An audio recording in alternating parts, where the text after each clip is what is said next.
it's Jenna, the Minimalist Doula. And today I just really wanted to talk to you about colostrum harvesting.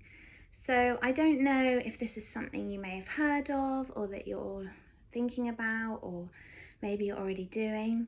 But I'm doing it at the moment. I'm nearly 37 weeks pregnant. And why would you want to? I guess, first of all. So colostrum harvesting is taking, antenatally expressing breast milk. So your first breast milk is colostrum. It's very, very thick and rich and fatty and beautiful for your baby, full of wonder.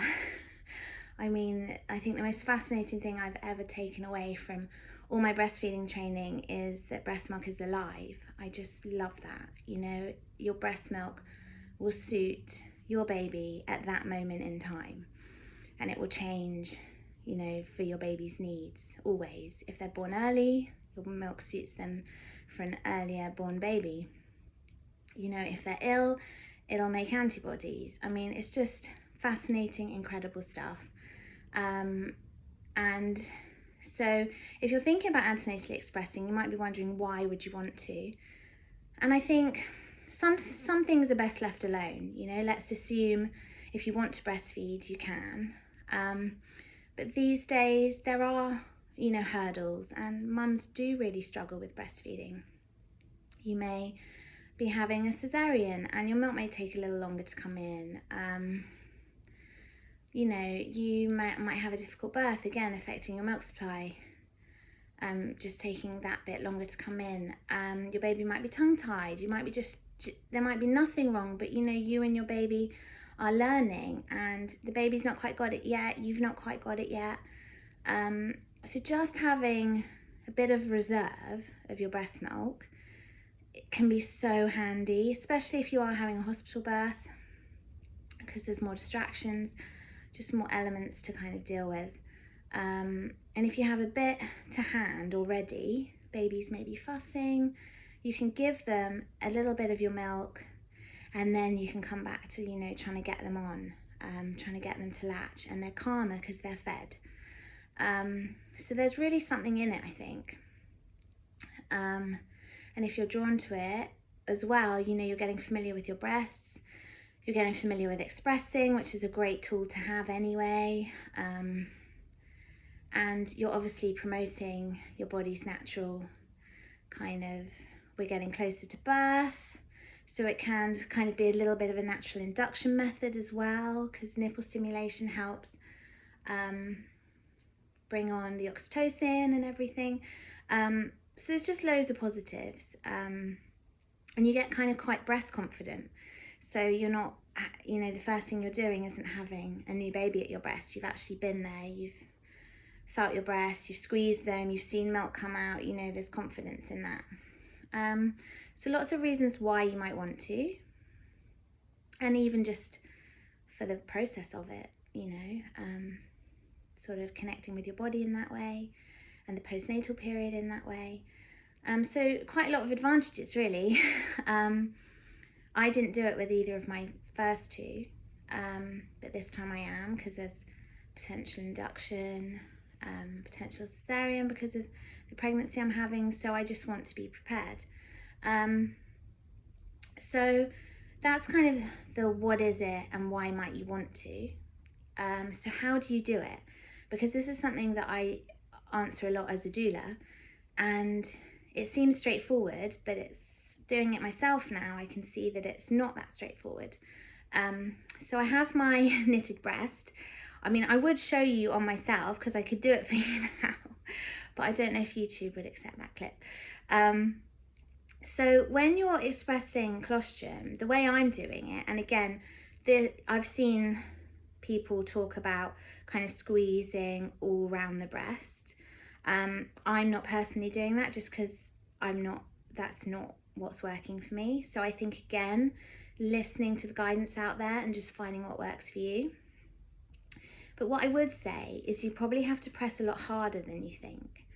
I mean, I've breastfed twice before as well, so my body's quite used to it. So I feel like my milk is probably more readily there than a first-time mum anyway, and I'm still pressing really quite hard. So you want to get behind the areola. So rather than, you know, squeezing around the nipple like that, you want to get behind and kind of work the milk to the front of the nipple. So you're like squeezing down. And I mean, I'm squeezing kind of to that degree, really, really compressing the breast. And it probably will feel a little bit sore, tender, because your breasts probably aren't used to being squeezed that hard. But I'm really squeezing. That's kind of what I'm doing. And you'll start, you know, to see, hopefully, just the odd tiny drop coming out. And it just comes out in drops. And it can get a bit more flowing, but obviously colostrum's very thick, so it's never going to just squirt and pour out. It just comes out in slightly bigger drops when it's kind of more there. But you're really pressing, you know, you're really squeezing it down. And I find as I'm doing it on myself, I kind of tilt the breast up so I can see what I'm doing and I don't lose, you know, it's not dripping down here. So that's kind of what I'm doing when I'm doing it to myself. I'm squeezing it and sort of tilting the breast up, if you see that. And what you'll get given to collect it in is these syringes. So these are just 1 ml. The whole thing is just 1 ml. And they're obviously all sterile. And you can get these from your infant feeding team or ask the midwife, or some people buy them online if they want to. So they're all sterile in their little packs. And as you can see, it's just simply 1 ml. And you think, wow, that's not much. That can take a really long time. So again, don't be too hard on yourself. Don't worry if it takes a few days to fill one of these. You know, there's a good chance you won't do it in a sitting. And the recommendation is obviously to start around 36 weeks or later, because it can promote, you know, it stimulates the uterus a bit, it can promote some early sort of maybe stronger Braxton Hicks. You know, they worry about early labour. I've kind of read into that, and the evidence is slim that it would actually put you into labour if you weren't ready. But the recommendation is 36 weeks onwards. So you've got this and you've got this. Now what? Because I was like, look how tiny the end of that is. How am I supposed to do this? So, and I must admit, the first one was a very, very meditative experience. I had to sit, I had to be patient. It took a long time to see my first drop. You can do things like, I've been watching The Crown lately. I just had it on in the background. Something easy, mind-numbing. You know, you could put Friends on, you could put a rom-com on, you could just put on something that's light, that you can kind of relax to, or listen to some music, or just kind of create a space for it so that you can relax and there's no pressure on yourself. Also, some mums might have a bath or a shower. You can massage the breast for a while first, you know, just to help with the flow. So there's lots you can do, and don't be disheartened if you don't get anything.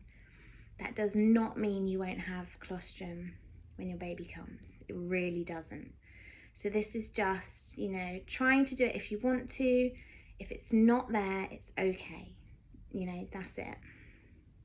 So you've got your breast. You've kind of had a squeeze. Maybe you're getting a few little drops. Then what I've been doing is tilting the breast up, keeping an eye on it basically, and then literally just putting the pipette to the breast and just pulling the little sucker out. If I do it really close, so you can see, so you're squeezing it in, squeezing it up, and then say you get a little drop somewhere, you just do that. And then maybe you get another drop and another drop, and you just keep pulling on it. Then I find the trick is then you have a few little drops in here and it's all a bit fiddly. So what I have to do is I have to wait for it, and it is very fatty, so it does drop down. And you just have to wait and kind of clear the bubbles, and then you go right back to the top, and you might have like the tiniest little bit. And then I pull it down, give it a bit of space, and I go back and I squeeze again. and I just pick the drops wherever they come out, because they'll come out all over the breast. I'm finding they're coming out much more nipple sort of central rather than everywhere like breast milk does when it's come in. And you just grab what you can, 2 or 3 if you've got that, or 1 at a time. And then again, it's very fatty, wait for it just to kind of drop down and push it up, and then you'll have another little bit, and you can see how long that could take.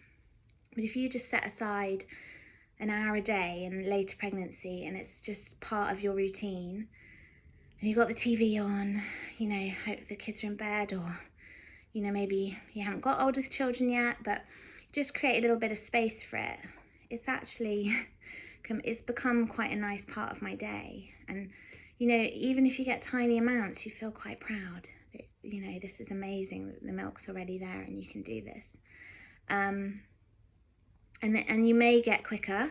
I've found each day that I do it, I'm getting quicker, and there's a bit more milk each time. My breasts are getting used to it. It doesn't feel quite as uncomfortable or tender, and I'm just getting quicker with the pipette and quicker with my little system. So it's just a bit of patience. And then say you do get, you know, if you get, say, a good half a syringe or something in a sitting, you could just freeze that syringe. Or, you know, you could put it in the fridge and pull it out tomorrow, fill it up again, because you can leave breast milk in the fridge for up to 5 days. So in theory, you could leave the syringe in the fridge for 5 days and keep topping it up until it's full, and then put it in the freezer. I've got mine in like a separate little box so the pipettes don't get knocked around, rather than like a plastic bag or something, because I thought, if that plunger gets pushed, I'm going to be gutted if the breast milk, you know, shoots out. So yeah, like a secure box is quite a good idea. You get caps with them. So these little caps, and you just fill it up, put a cap on. So again, it's not going to come out. And then I also got given some labels. So I've been labeling them by order, so like 1, 2, 3, 4, just for fun. And I've also done the date and the time, because with milk, it does change time of day. I mean, less with colostrum, more with when your milk's in. But I just thought it's nice to have all that information, so you know it's evening milk or morning milk. And the dates, you can work your way from the first to the last kind of thing. But it can also freeze for up to 6 months. So the order doesn't really matter. I just have found that another part of the little ritual of doing it. And yeah, and then you can fill up and just keep adding your syringes. And even if you had one of these, just one before birth, if baby's properly hungry baby when they come out and there's any difficulties, you know that you can give them this and get them a little bit settled. Because you're not even trying to really fill their tiny tummies, you're simply trying to line it with this colostrum. This really, you know, supports their gut and their systems, sort of having a healthy microbiome and everything. So I would say that's my colostrum harvesting tutorial. I hope it was useful. If you have any questions, just reach out. And yeah, good luck with it. Okay, thanks, bye.